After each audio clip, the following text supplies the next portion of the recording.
Jon Stevens is joining me today. He is the owner of Maple Grove Farms in Minnesota, and he's currently involved in a lawsuit against the Biden administration for one of its loan forgiveness programs. Jon, thank you so much for joining me today. Thank you very much for having me. Of course. Now, let's just dive right into this lawsuit. It's involving the American Rescue Plan and a loan forgiveness program that's targeting socially disadvantaged farmers and ranchers. That specifically includes, according to the USDA website, American Indians, Alaskan Natives, Asians, Blacks or African Americans, Native Hawaiians or Pacific Islanders, Hispanics, or Latinos. Now, just a little update to this ongoing lawsuit. A Wisconsin judge has temporarily halted this relief program that just happened pretty recently. So I want to first get your thoughts on this lawsuit and also what this decision was by this Wisconsin judge. The lawsuit, so you read a good list of people that qualify. And so basically the premise of this bill is as long as you're not white, you qualify. And that is discrimination because by our race, we do not qualify for this. And the lawsuit itself, small victory for us or big victory, we don't know yet because I don't understand all that stuff that's going on. I'm sure the opposing side is going to come down and try and get it going again. But we'll take the small victory to get this thing stopped for right now. Do you anticipate that it might be started again? Are you hoping to be included, or are you hoping that the program just ends altogether? This administration, it's getting weirder by the day with this because so the court halts this program. At the same time, the federal government now comes out, this administration with this virtue signaling, all this kind of stuff, identity politics, is saying we're going to come with another program that we are only going to buy products from minority farmers and exclude white farmers for state and federal programs. It's like you're just right back into the discrimination game. I hope this is a permanent halt to this. I would love, as a small business owner, that some of my debt got paid off. Like, who wouldn't? That's awesome. But no, this $4 billion should go back to the taxpayers and just, it's their money. It's taxpayers' money. We should have this money back for ourselves. There is a need for programs like this because there's a difference between a farm and a local small business, and farms can experience hardships that a lot of your other businesses can't. So if you're going to have a program like this, then let's have it so you actually have to qualify. You have to fill out some banking. You work with your local banker and the federal office, your local federal office, and actually qualify farmers that are distressed and run a program that way. You don't just have it like, oh, you're not white, congratulations. That's not right, plain and simple. And that's actually, along the lines of what you were just saying. The Wisconsin judge actually did point out that the defendants lacked a compelling interest for the racial classifications, in terms of having it, like what I read off before, the people who qualify for being socially disadvantaged. The judge pointed out that they didn't have, a compelling interest or essentially the backing for having made this decision.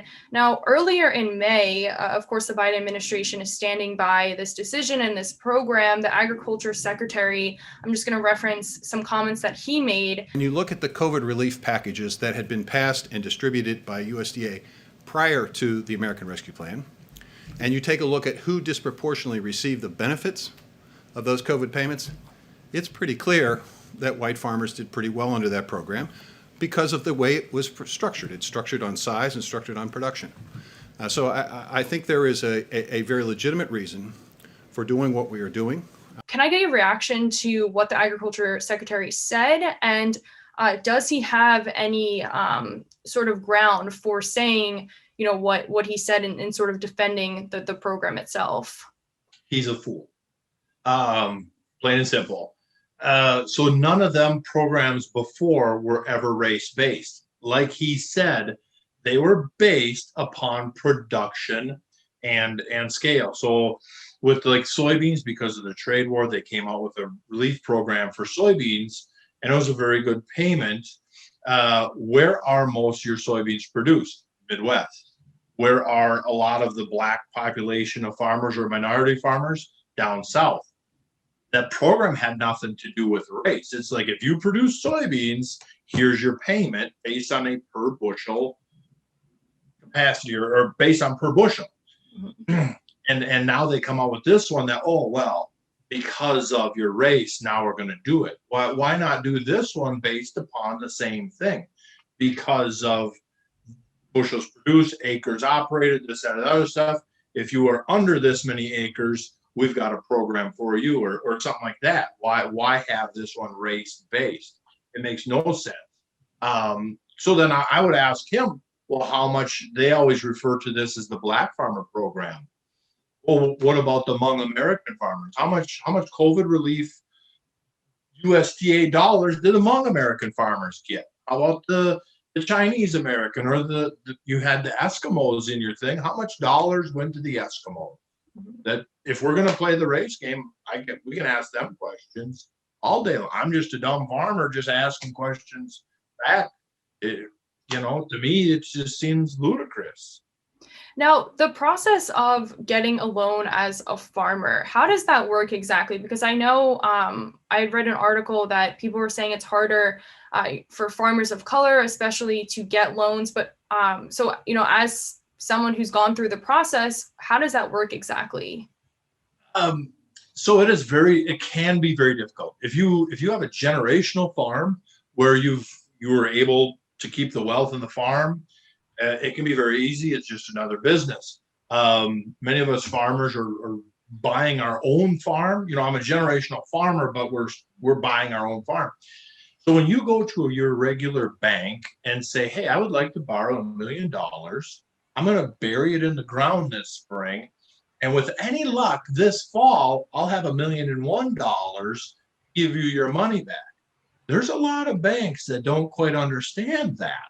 They don't see any security in that. So that's why we have the FSA office, and because of the amount of capital it takes to invest into a farm. To come up with 20% down payment on land, because you need land for a farm, to come up with a massive down payment that a lot of these banks want to see, that can be very difficult.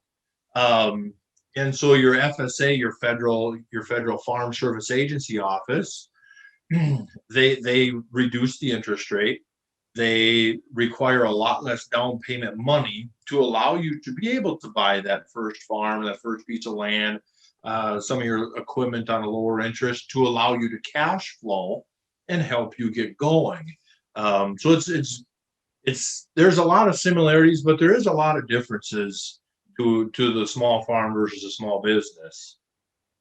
Do you think that's, small farming versus bigger farms, should that be focused on more than sort of these race classifications, or do you think there's merit to be focused on both of them?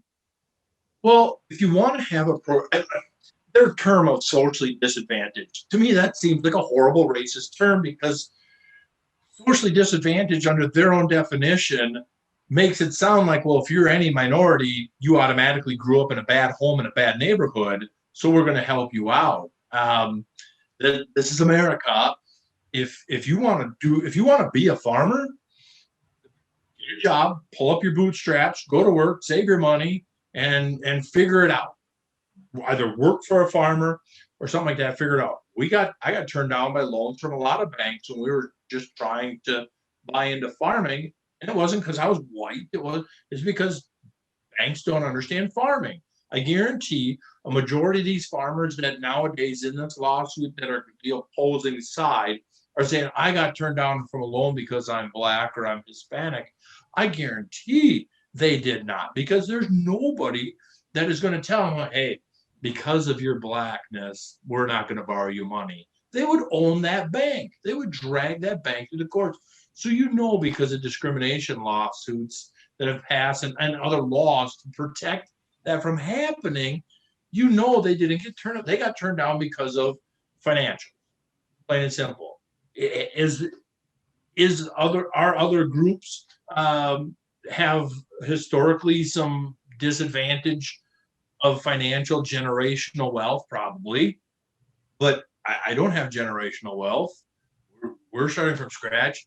The size thing, I don't think the government should just be in it much at all, other than regulating your corporate, your conglomerates that are now ruining the cattle industry and the dairy industry and this whole, they're just ruining agriculture of America altogether. Get the government out. Stop all these subsidies, because you're pandering. All you're doing is pandering with subsidies, and you're picking and choosing, and we don't need that. We just need, in America, to get back to just growing food for our communities. We did it for thousands of years before the government, and we did just fine. We'll keep on doing. And if there are any farmers out there who need tips, I just want to give a shout out to your YouTube page, because I am not a farmer myself, but I did watch it before speaking with you, and it's pretty awesome. There's like tons of videos, tons of good information on there. So I just wanted to give it a quick shout out. Thank you. We try to be more educational. I'm not very entertaining. I'm not flashy. We try to just be educational, to say, hey, look at the tough environment I'm in, and we can convert a farm from commodities of corn and soybeans back to food for you and direct to consumer. And it's a tough journey, but we got a long ways to go, but it's been fun. Well, I so appreciate you taking the time to speak with me about this lawsuit. I'm sure you're super busy farming away. So, if there's any updates or if there's any decisions that are made, I'd love to have you back on to talk about that. And Jon Stevens, thank you so much for taking the time, and hope to see you and talk to you again soon. Thank you. Yes. Thank you very much.